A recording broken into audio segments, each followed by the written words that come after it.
Welcome everyone to Lone Star Spirit. We're going to try something a little bit different today.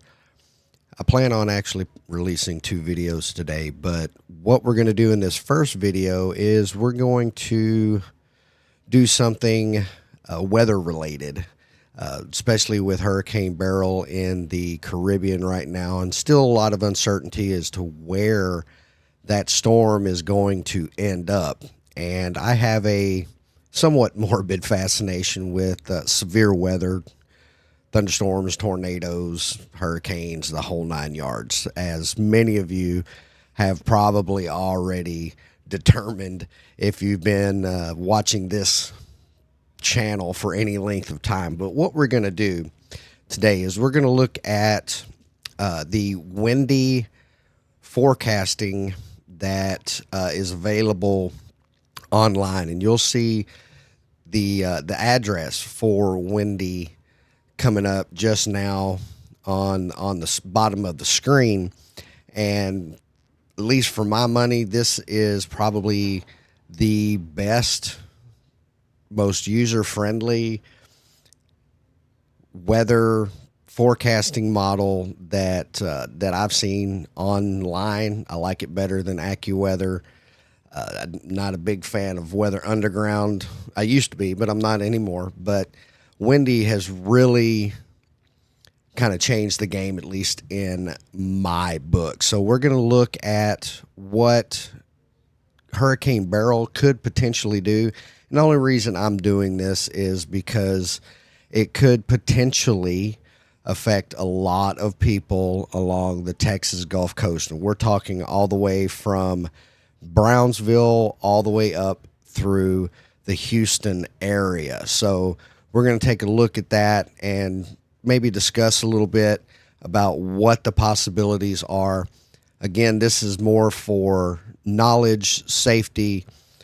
This is not a scare tactic or anything like that, but I want people to be 100% aware of the potentials that are possible with this storm. So let's go ahead and get into that.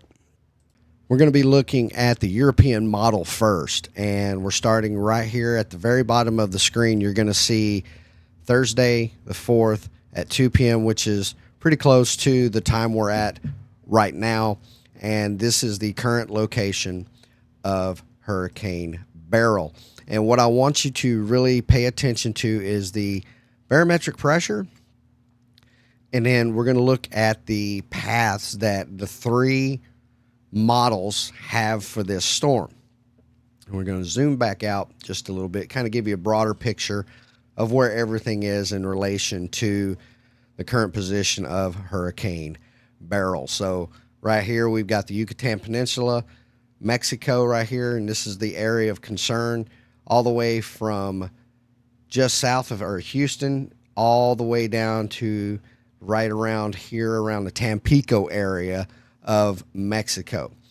So rotating back in, let's go ahead and look. So right now we've got Thursday the 4th at 2 p.m. and we're going to slowly move this forward, and you can see that the barometric pressure does drop. It does show a little bit of strengthening that comes along with it. Still very, very defined. And your wind speed down here is in miles per hour, because in America we still use miles per hour. And we're looking at anywhere from areas of 35, 45, possibly even higher wind gusts here on the outer bands of the hurricane. And this is 7 p.m. tonight. It's getting very close to the Yucatan Peninsula. As we move forward, we're looking at landfall probably before 10 a.m. tomorrow morning, the Friday the 5th, just south of Playa del Carmen and Felipe Carrillo Puerto is most likely where that's going to go in. And forgive me for my pronunciation, I'm very bad at it. And upon getting on top of land masses, hurricanes typically will lose a lot of strength in a very rapid time frame. So going forward here, it's going to go over the Yucatan Peninsula, probably spend most of the day overland, and then Saturday it emerges late Friday, early Saturday morning. It's going to reemerge over the southern Gulf of Mexico, right there in the Bay of Campeche. And you can see 2948. So it does show that it will have a little bit of strengthening, but what is being reported right now by most forecasters, most meteorologists, is at this point there's going to be a lot of shear in the upper atmosphere, winds that are going to be moving anywhere from 20 to 40 miles per hour, and really preventing those cloud tops from reaching the height that they need to really draw in and become a stronger group of thunderstorms associated with this hurricane. So Saturday, 1 a.m., just off the coast there. And as we move forward, it's going to fluctuate. And you can see that here it's at 2932. It shows a little bit of strengthening. And then in just a few hours, it goes to a 29.53, 29.47. So it's going to fluctuate when it comes to the strength of Hurricane Beryl. And we're looking at where it's going to make landfall in Mexico. So we're right up here. We're at 2911 for our barometric pressure. Let's zoom in a little bit there. There's San Fernando, Matamoros, Brownsville, and the McAllen area is going to be right up here in the South Texas region here. And it looks like it's going to make landfall somewhere Monday around 8 a.m. Right just east, just slightly east and south of where San Fernando is. So there's going to be a large wind field. You can see this is based off of wind. You're going to have 45, 35 mile an hour winds with gusts that could be in excess of 60, 70 miles per hour. Of course, there's going to be storm surge, and you're also going to be having a lot of winds here along the Texas Gulf Coast, especially down towards Brownsville, McAllen area. And of course, with the previous, it wasn't a tropical storm, tropical depression that went in at Tampico a couple of weeks ago. There was quite a bit of storm surge even in the Brazoria County area with Surfside Beach. They had quite a bit of storm surge. There was some street flooding and things like that from that storm surge. So it's not out of the realm of possibility that to get maybe a 2 to 3 foot storm surge that's going to possibly cause some flooding in that area if this model is correct. So again, 8 a.m. Monday, probably going to make landfall right there just east of San Fernando in northern Mexico. And as it continues in, it's going to kind of go right along that international boundary of the Rio Grande River. And it's still showing, you're still showing 35, 45 mile an hour winds there, even though it's been on land half a day. But you do see how everything is a lot more compact, and it will start to really diminish in intensity as we go along, and really doesn't affect Texas too terribly much. You can still see some of the remnants there as we get closer just west of Laredo, a few hundred miles west of Laredo in Mexico. There's still going to be some winds associated with it, probably quite a bit of rain as well, but the severe aspect of it has pretty much gone away. Now, let's go ahead and switch over and look at what the GFS has to say about this.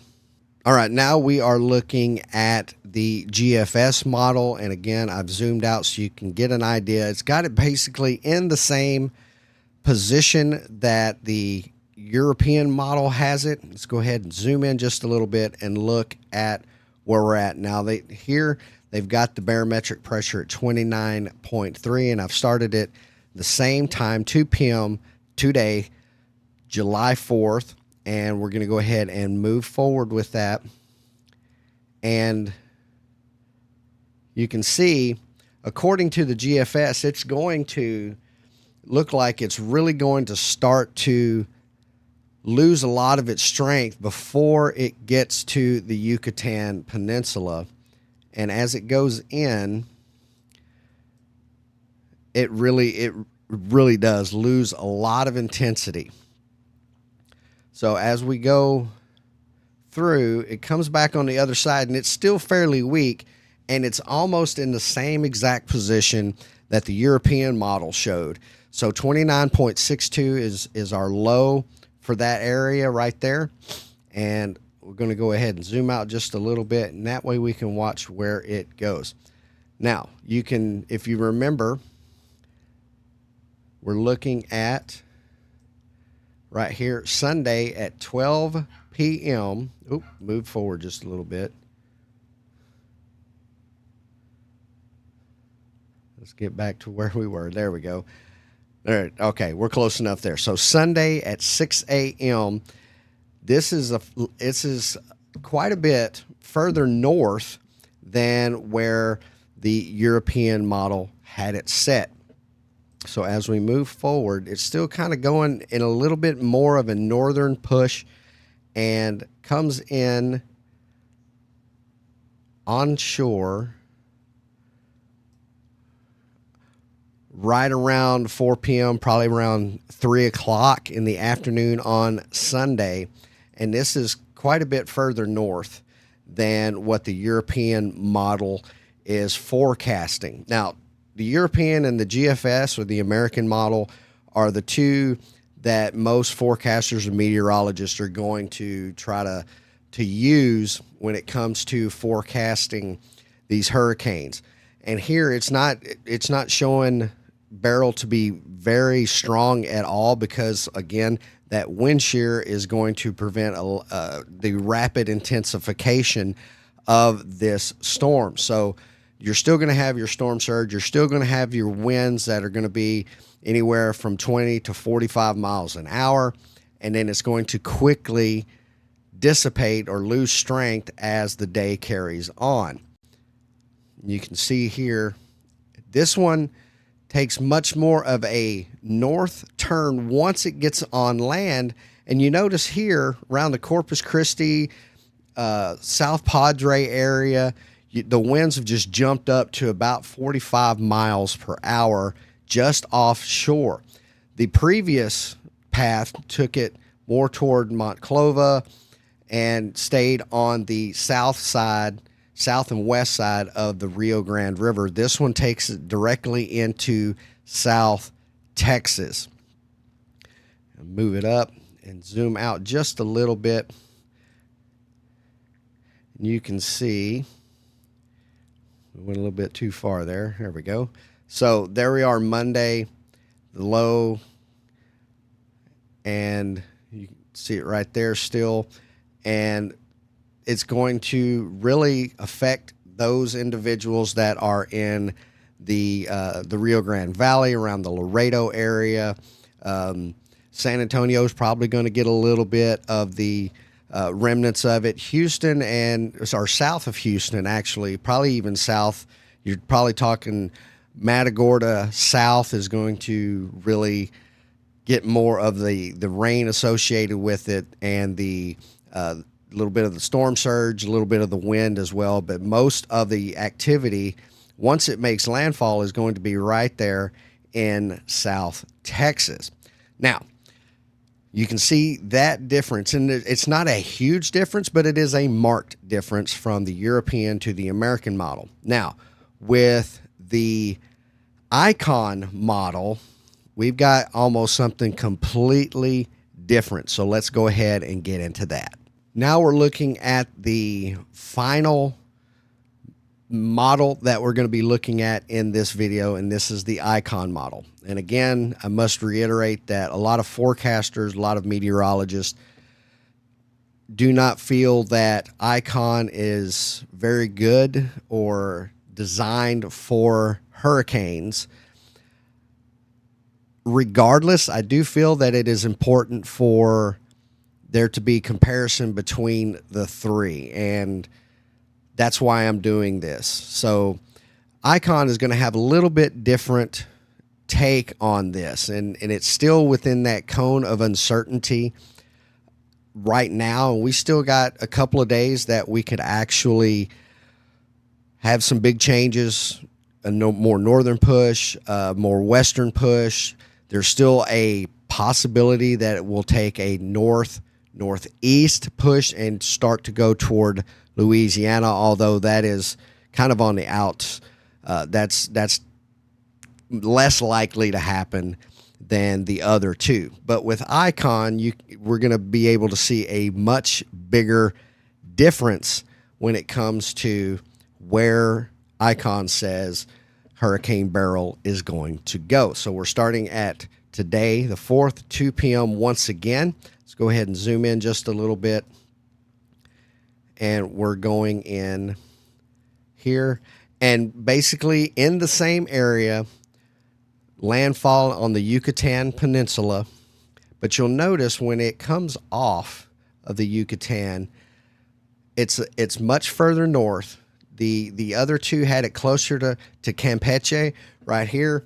Now, as it comes off, it's according to Icon, it's going to intensify pretty quick once it gets back over the warm waters of the southern Gulf of Mexico. And this is Saturday the 6th at 4 a.m. And notice, again, our pressure is at 29.25. So let's go a little bit further. 29.2 later in the day. And you'll notice by Sunday, where the other two have it pretty much making landfall or very close to making landfall, Icon has it still over open water and much bigger wind field, much more defined eye, and the pressure is now dropped into the 28.79 aspect here. So this is showing that this storm, according to Icon, if it follows this model, is going to be a much stronger storm. So we're going to have possibly even a category or strong category 1, strong or weak category 2 hurricane at this point, and it's still got a ways to go. So it's going to move forward, and you notice that by Monday at 12 a.m., it has made much more of a northern turn and is almost even with the mouth of the Rio Grande River, and the winds have increased. The pressure really hasn't dropped a whole lot, but it does show that this has the potential to be a rather strong storm. At this point, I would say from Galveston all the way down to Tampico, you're going to be getting some type of storm surge, especially right there around the Brownsville area. Corpus Christi is going to have quite a bit of storm surge. South Padre Island, of course. This is Monday at 12 a.m. As we go forward, it looks like it's going to go right into Corpus Christi or just north of around the Rockport area, but it stays right over open water as of 12 hours later on Monday the 12th, or Monday the 8th at 12 p.m. And looking right there at Seadrift, Bay City is just to the northeast of where the eye is, and you can see right here the barometric pressure is still relatively low for that. So we could be dealing with a category 2 storm at this point, and the reason for that is that it has had more time to sit over warm Gulf Coast water, and it's more shallow here, so that warmth is really going to be in abundance here at this time as we go forward. So we're looking at possible landfall between Seadrift and Port Lavaca. So we're looking at big time Storm surge, we're going to be looking at a lot of rain, a lot of wind at this point. We're still talking 45 to 70 mile an hour winds with gusts that could be close to 100 miles an hour. And you can see even out here in the Sweeney, Lake Jackson, Damon, Alvin, you're going to be dealing with some strong winds coming out of the east with this storm. And pretty much from Galveston and maybe even High Island, you're going to be dealing with a lot of storm surge. And again, Surfside Beach there in Brazoria County, just outside of Freeport, had to deal with quite a bit of storm surge. I think it was only 2 to 3 feet of storm surge with the tropical depression that went to Tampico a couple of weeks ago. It's so this could be really a dangerous situation for anyone from Brownsville all the way up through High Island, which is on the other side of Galveston. And then it's going to take a big time north turn and start heading into towards the El Campo area into East Bernard, which is going to be in Wharton County. And then you're going to have places like Brenham and Sealy in Austin County, Brenham up in Washington County. Of course, this area right here is going to be most susceptible to high winds and tornadic activity. So from Pearland to the Woodlands over to maybe Navasota, you're going to have that dirty side, and then Brenham and LaGrange, Weimar, Flatonia, Columbus, you're going to be more subjected to the wet side, and there may be some torrential downpours associated with that. So that's Tuesday the 9th at 3 a.m., and then it takes more of a northeasterly track and starts going into East Texas. And let's go ahead and zoom out just a little bit so you can get a broader picture of what I'm talking about here. Then it's going to go all the way up into northwestern Louisiana, into south and southeastern Arkansas, Mississippi, possibly even Alabama and Tennessee is going to get some of this rain. Now, again, this is quite different from what the GFS and the European model are saying. And you can see there's pretty good disparagement when it comes to those three.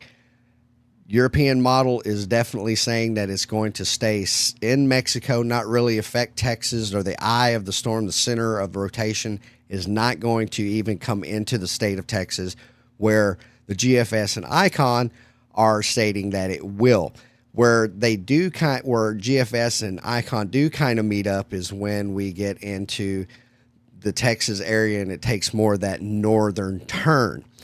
But ICON their model says that it poses the biggest threat to the state of Texas, especially along the Gulf Coast and the coastal plain there, going into the hill country as well. So again, not doing this to frighten anybody or use any kind of scare tactic or anything like that, but it is important that we know as individuals, should we be preparing and what the possibilities are. I do want to thank everyone for taking time to watch this video.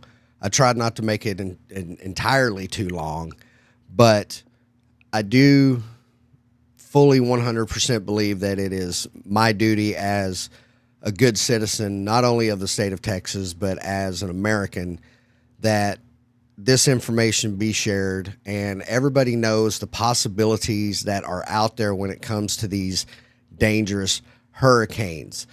So take it as you will. If you have more faith in the European or GFS model than you do the ICON, that's great. If you think ICON's right, that's great as well. But the main focus of this is to ensure that everyone is prepared and knows the possible outcomes of this storm. So I want to thank you again for watching. If you're not on the Windy app on your phone, or if you're not using it on your laptop or your desktop, I highly recommend that you go to windy.com for your weather information. Until next time, I'm Charles. This is Lone Star Spirit. Have a great 4th, everyone, and we'll talk to you next time.